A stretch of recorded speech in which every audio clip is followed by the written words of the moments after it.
with a right motive. How to receive answered prayer? With a right motive. Kumusta ba ang motibo sa imuhang prayer? Basin, wala ka gitubag sa Ginoo, kay lahi ang motibo sa imuhang gipangayo sa Ginoo. For example, nangayo ka o nagampo ka sa Ginoo nga padatuon ka sa Ginoo. Pero hangtod karon wala ka padatua sa Ginoo. Kay basin ang motibo nimo dili lang kay para madato kundi para mahimong hambugiro. Ha? Basin nagampo ka sa Ginoo nga makapalit ka og kining helicopter, sakyanan. Ha? Pero ang imong unahuna nga makapalit lang kog sakyanan. Asa ra gid mga tao nga di pasakay sa ko sa una. Di pud ni kasakay. So dili maayo ang motibo nimo.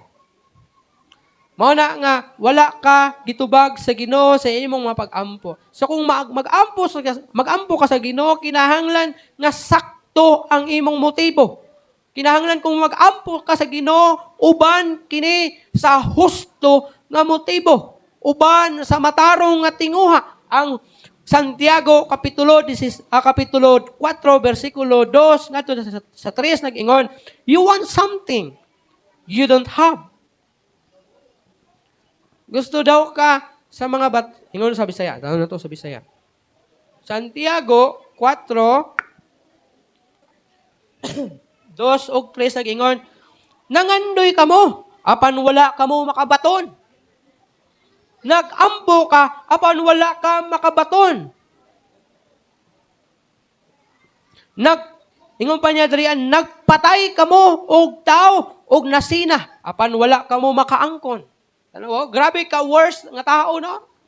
Gani, mupatay pa daw siya para lang yun maangkon niya mga butang. Ngayang gusto nga maangkon. Apan wala, gyapon niya maangkon. Dayon na to. Nakig-away kamo o nakigubat. Apan wala kamo makabaton. Tungod kay wala man kamo mangayo. See? Nakiglalis, nakig-away, mipatay. Apan wala, gyapon, makaangkon. Kay wala man mangayo. But in verse 4, nag-ingon, o verse 3, nag-ingon, nangayo kamo, apan wala kamo makadawat ni ini. Tungod kay sayop man ang inyong pagpangayo. Aron lamang usik-usikan alang sa inyong mga pangibog. Usik.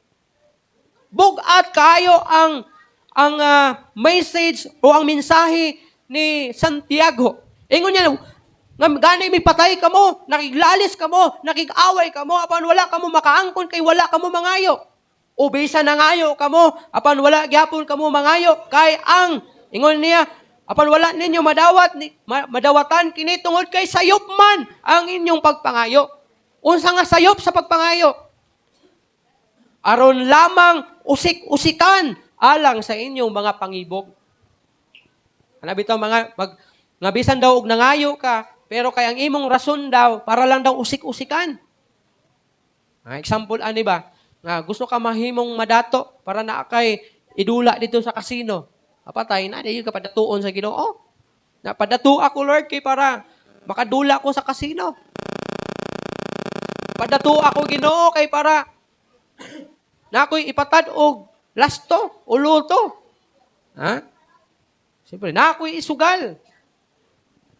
Padato ako, Ginoo, kay para na ako ikapanghambog. O di, ginaihatag sa Ginoo sa imo igsuon.